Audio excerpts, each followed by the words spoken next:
Nitecore make some of the best flashlights in the world, but did you know they also make backpacks? And are they any good? Well, this is the BP18 backpack from Nitecore, so let's find out.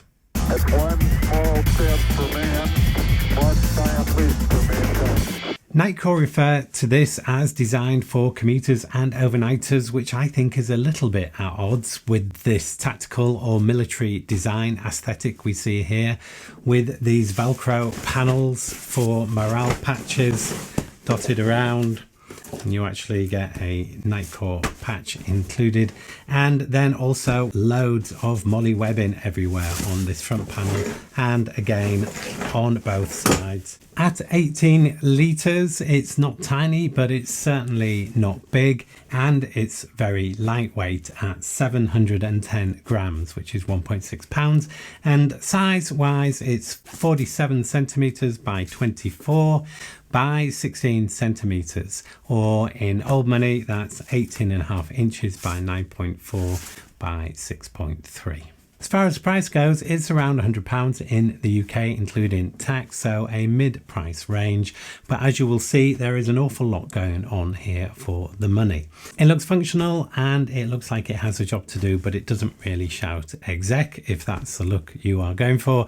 And this design, I think, will either rule you out or draw you in. Personally, I like it. This bag is a Nitecore collaboration with Lii Gear. Lii, spelled L-I-I, is a Chinese designer, and the brand has grown in popularity over the past few years, particularly in the Far East, and it's just now beginning to be seen in the West.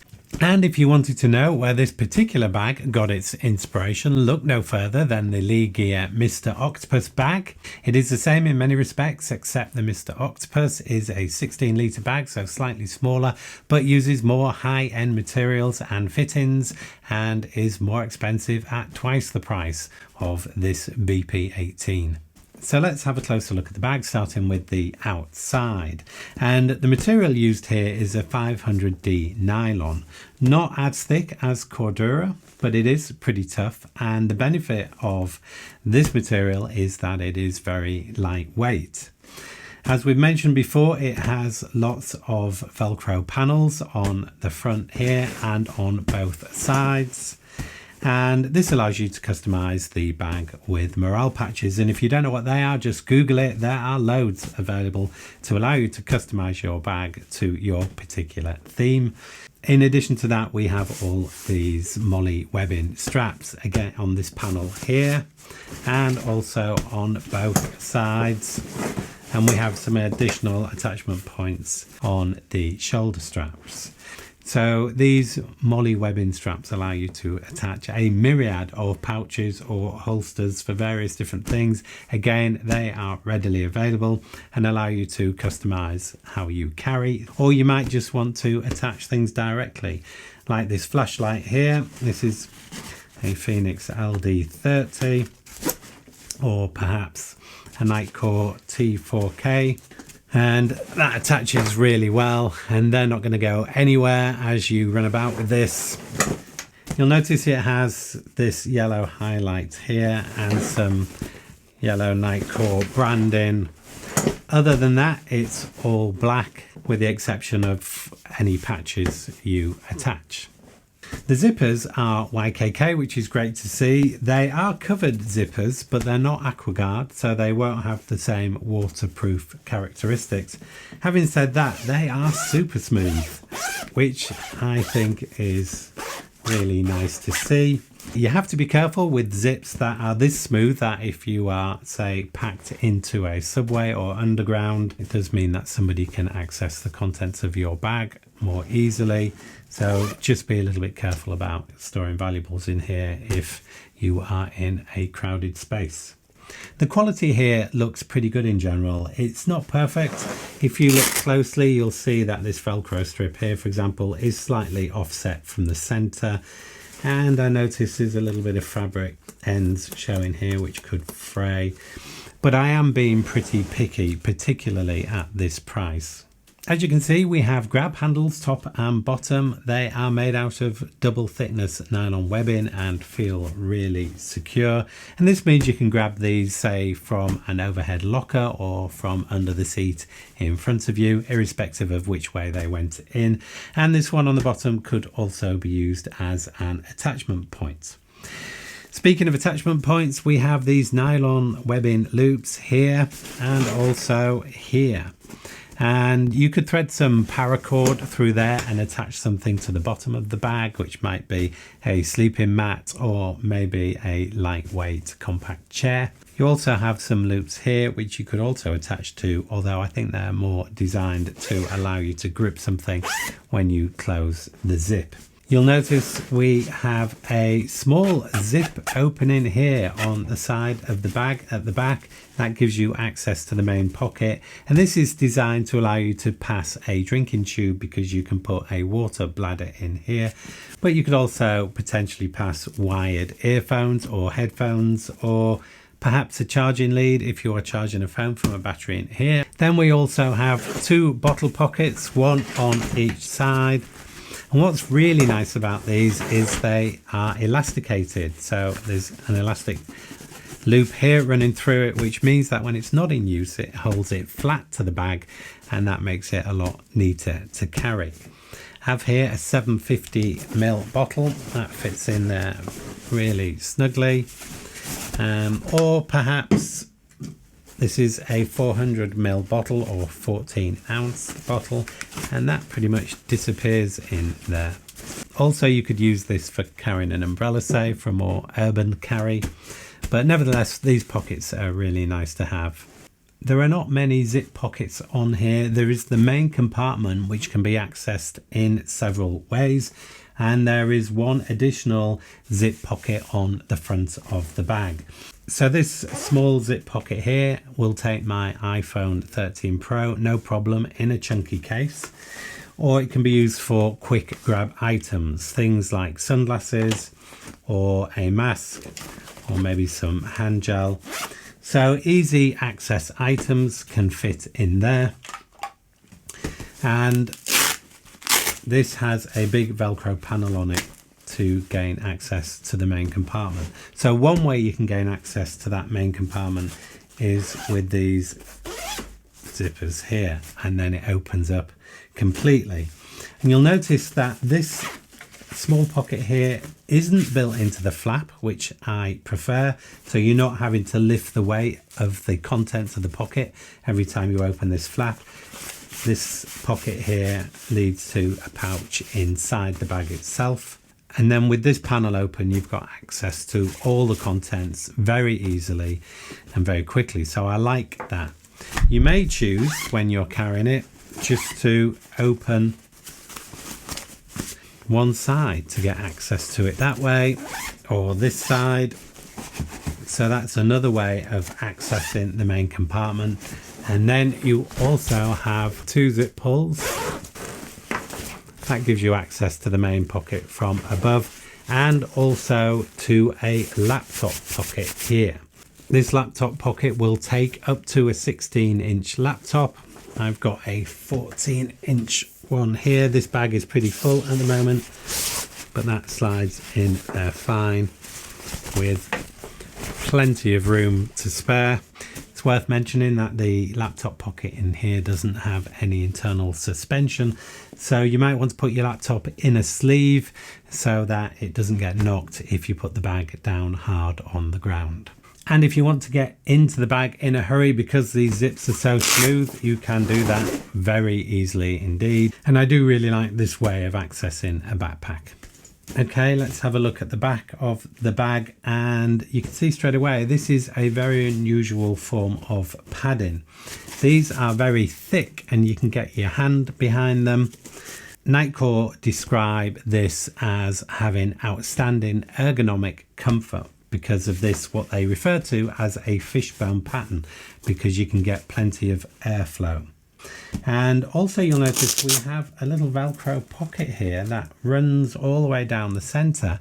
So I spoke to Nitecore about this because I had no idea what it was for, and I'm told it's so you can put a stay through the middle here to give the bag extra rigidity when you're carrying it if you need it. Again, something I've not seen before. Hard to know how useful that actually is in reality. You could perhaps stick a carbon fiber pole down here and that would really add some rigidity and make it even better to carry. I'm not quite sure, to be honest. There are more nylon loops here. Not quite sure what they are for either, but I can say, having carried this bag around a little bit with some weight in it, that it is really comfortable to carry. The straps are not as wide as on some other bags, and they have additional attachment points here. There's a reasonable amount of padding in these straps, not huge, 10mm, half an inch, something like that.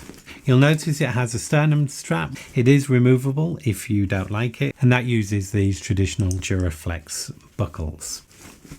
Then you've got this here, which is quite unusual. You'll notice you've got some pull toggles here, and that allows you to remove the straps really easily. So you can unclip at the bottom, and then very simply just pull on this here and it removes the strap quickly from the bag. And the idea behind this is you can do the same here, move it across to here, clip it back in, and now you've got a different way of carrying this bag because it turns it into a sling bag. And it can be left or right-handed. It can be then swung round to the front, and once it's swung round to the front, it means you can access the main pocket with one of the front zips. Okay, let's have a look inside the bag. And the first thing you'll notice is we have a complete Velcro panel here, and the reason for that is it allows you to purchase Velcro backed pouches which are readily available, and that allows you to customize very accurately how you carry things inside the bag, because you can position specific pouches for your specific type of carry, and that will give you much more organization. So that's quite a nice thing to see. Other than that, it's quite simple inside. We have this main compartment, and I've just packed it with a few things that I would probably carry on an overnight trip. And I would normally wear a shell jacket, which is not always that warm depending on the weather. So I have a layer here, which is a down jacket, which compresses really small.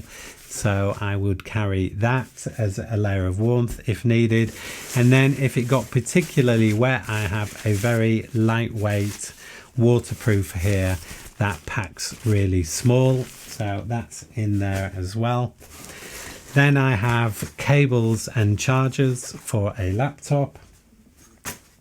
Then I have what we in the UK call a toiletries kit, or you would call a DOP kit in the US, and I plan to go through the contents of this in a future video. Then I have a Get Me Out of Trouble pack. I have these in various different forms depending on what I'm doing. So I've already done a review of one that I take with me wherever I go. But if I'm on an overnight trip, I need a little bit more capability. So I have one of these which is designed for travel. And again, I will do a separate video about what's in here because it will take quite a lot to go through. Then I also carry a very lightweight thin beanie because I don't have any hair and my head gets cold quite easily. And then also I have a clothing pack here. This is a compression pack, so you load it up and then zip it tight. It's from Eagle Creek, it's really good. And in here I have 2 t-shirts and 2 sets of underwear, that being underpants and socks. So this would keep me going for 2 overnights. And that's what I've packed into here. So quite a lot if it's carefully thought through. And then as you can see, we've got a pretty clear area in here. This pouch here eats into the bag a little bit, but not a huge amount. Most of the space here is readily available to use. And the only other pockets really here, we've got 2 side pockets. And these will take a bottle. They can take a maximum 70mm diameter or an umbrella or anything else you might want to put in there. What is worth noting is if you've got a bottle in the main bottle pocket here,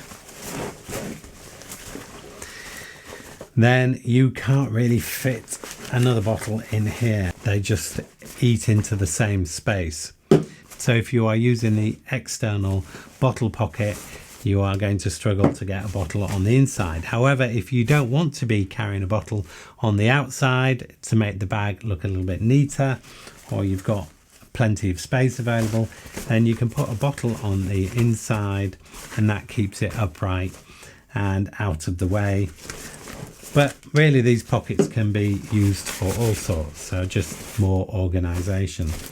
And that is really it for this bag. Simple, but I quite like that. I think sometimes if you get a load of organization, you spend so much time trying to fit different things in different parts and then get them back in the right bit when you're packing. It can actually slow you down a little bit. So I don't mind the simplicity of one big single pocket.